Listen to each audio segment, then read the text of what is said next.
you're starting from underhand, then do a drop stall big like that and try and get it to come to stillness out at the sides. Then flip into overhand.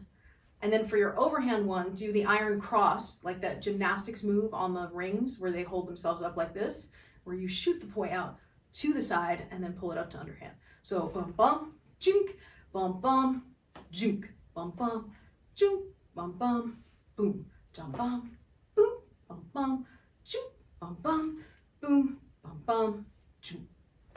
It does take up more space. This drop stall here it looks so simple. All you do is, just drop it. But to get it to stop and not do that is a whole other thing.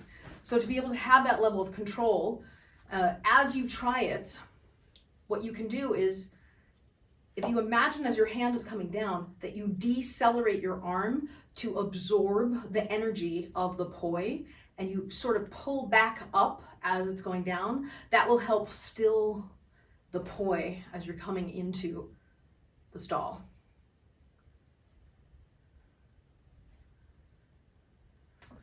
I think it's just, the iron cross, being able to get it flat. It just takes a minute. Again, this is going to be much more challenging with those super lightweight poi you're using.